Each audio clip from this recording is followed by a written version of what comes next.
ऐसे पत्रकार हैं जो आबादी नियंत्रण के मुद्दे को लेकर हर महीने में कम से कम 1 या 2 डिबेट में ये मुद्दा ज़रूर उठाते हैं और इस मुद्दे पर अपनी बड़ी स्पष्ट ओपिनियन भी रखते हैं। और आज इत्तेफाक से हम लोग इसी विषय पर चर्चा कर रहे हैं। बीरेन जी, आज आपके की जो ओपिनियन है वो बड़ी महत्वपूर्ण है। मैं चाहता हूं कि ये विषय जो आया है, इस विषय पर आप अपनी ओपिनियन से लोगों को अवगत करें।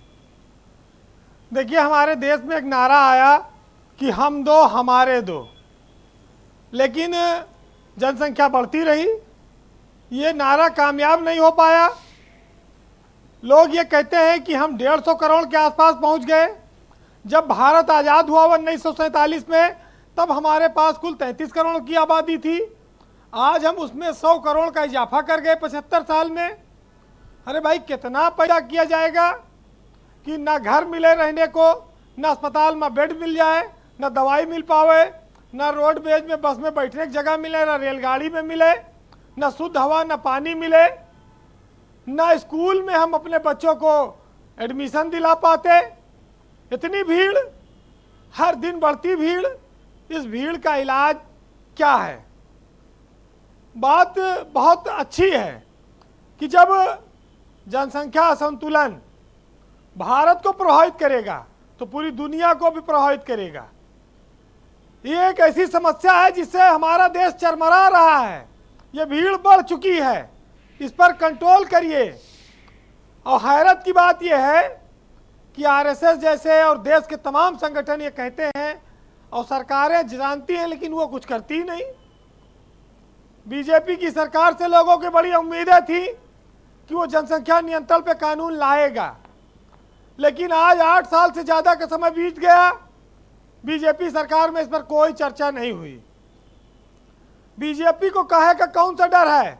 जब मुसलमान से वोट नहीं लेना है, हिंदू का वोट लेना है, हिंदू तो विरोध कर नहीं रहा है, ले आओ जनसंख्या कानून और खत्म करो इस समस्या को। लेकिन बड़ी समस्या यह है कि हम पानी के लिए तरस जाएंगे, हम इलाज के लिए तरस जाएंगे। जब नेता विपक्ष में होता है तो उसको सारी समस्या दिखाई पड़ती है और बड़ी बड़ी बातें करता है, और जैसे सत्ता आती है फिर वो उन मुद्दों पर बात नहीं करना चाहता। आज आरएसएस ने इस देश को फिर से सोचने को मजबूर किया कि हम अपने बच्चों को, आने वाली पीढ़ियों को क्या देकर जाएंगे। काला कार्बन, ना अच्छी शिक्षा, ना अच्छा इलाज, और खाली 5 किलो राशन खाओ, लेटे रहो, बच्चा पैदा करो, घर जाओ। कुछ लोग हैं जो कहते हैं बच्चे अल्लाह की देन है। हम मतीन साहब से भी कहेंगे, उनके अपने लोगों को समझाएं कि गर्भ निरोधक साधन इसीलिए बनाए गए कि जनसंख्या पर कंट्रोल हो। बच्चे अल्लाह की देन नहीं है। बच्चों की पैदाइश पर हमारा आपका नियंत्रण होना चाहिए, उनको हम अच्छी शिक्षा दे सकें। हम रेलवे स्टेशन पर पानी बोतल बेचने वाले को ना पैदा करें और सड़क किनारे अंडा ठेला लगाने वालों को। हम भी चाहते हैं कि हमारे बच्चे पढ़ लिख कर हमारे समाज में वो आगे बढ़ें, नौकरी करें, अच्छी सुविधाओं को हासिल करें, रहें।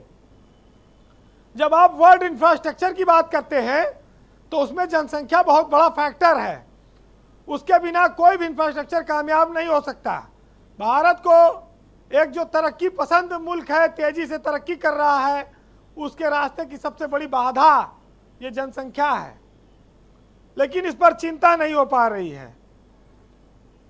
लोगों से कहिए मोहब्बत करें, लेकिन पैदाइश कम करें। मोहब्बत पे कोई एतराज नहीं है, लेकिन हर साल बच्चा पैदा करे पे एतराज है। सबसे बड़ी बात यह है कि नसबंदी को आज लोग याद करते हैं। कोई नसबंदी जैसा अभियान फिर ले आइए, अगर आपको कांग्रेस का शब्द नहीं पसंद है। कुछ तो हो। ये सियासत की समस्या इस देश को बर्बाद कर दे, इस पर तो चिंतन होना चाहिए। आज इस शब्द का बहुत स्वागत करता हूं मैं, क्योंकि दुनिया जानती है कि भारत में हम मुस्लिम आबादी की तुलना में हिंदुओं की बात करते हैं। मुस्लिम आबादी बढ़ रही है, हिंदू आबादी बढ़ावे। वो कहते हैं कि 4 बच्चा पैदा करो, हम 2 हमारे 2 के जवाब में आया कि हम 5 हमारे 25। इससे देश का भला नहीं होने वाला है। आज जो आबादी की स्थिति है ब्रजेश जी, उसी तरह की है कि हम जैसे गड्ढा मुक्त भारत अभियान सरकार चलाती है, वैसे कहती है जनसंख्या कंट्रोल करो। न कबो गड्ढा भरा जाता है, न कबो जनसंख्या कंट्रोल हो। आप सोचिए, जब हर सेकंड एक बच्चा पैदा हो रहा है इस देश में, हर मिनट में 60 बच्चा हो गया, घंटा में 3600 हो गया। हम अगर एक साल में 2 करोड़ घर बनाएंगे, तब तक हमारे यहाँ 10 करोड़ जनसंख्या बढ़ जाती है। आप बताइए कैसे, किसको रहने को कहाँ बैठाएंगे?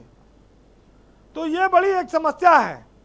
सरकार ने पहले एक योजना लाई थी कि सरकारी कर्मचारियों को प्रोत्साहन योजना थी कि जिनके एक बच्चा होगा उनको प्रोत्साहन भत्ता दिया जाएगा।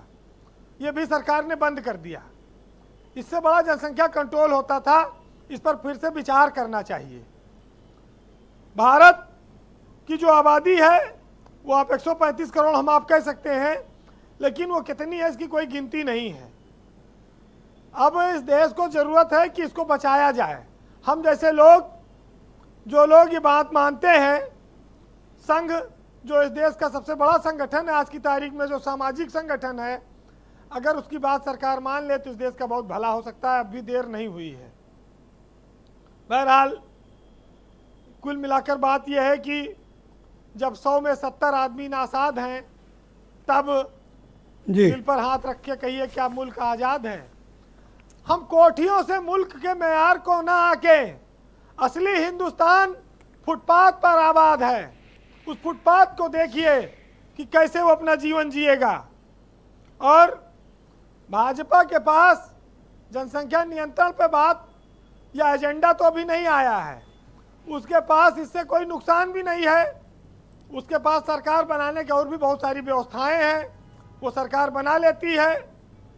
तो एक साहित्यकार ने लिखा है कि गजरे बनाओ और न तुम हार बनाओ, इंसानियत को पकड़ने की बस तलवार बनाओ, और तुमको विकास करने की क्या है ज़रूरत, मंदिर और गाय पकड़ लो, सरकार बनाओ। जी, बहुत शुक्रिया आपका वीरेंद्र जी, बहुत बहुत धन्यवाद अपनी बोल्ड ओपिनियन प्रस्तुत करने के लिए। धन्यवाद वीरेंद्र जी।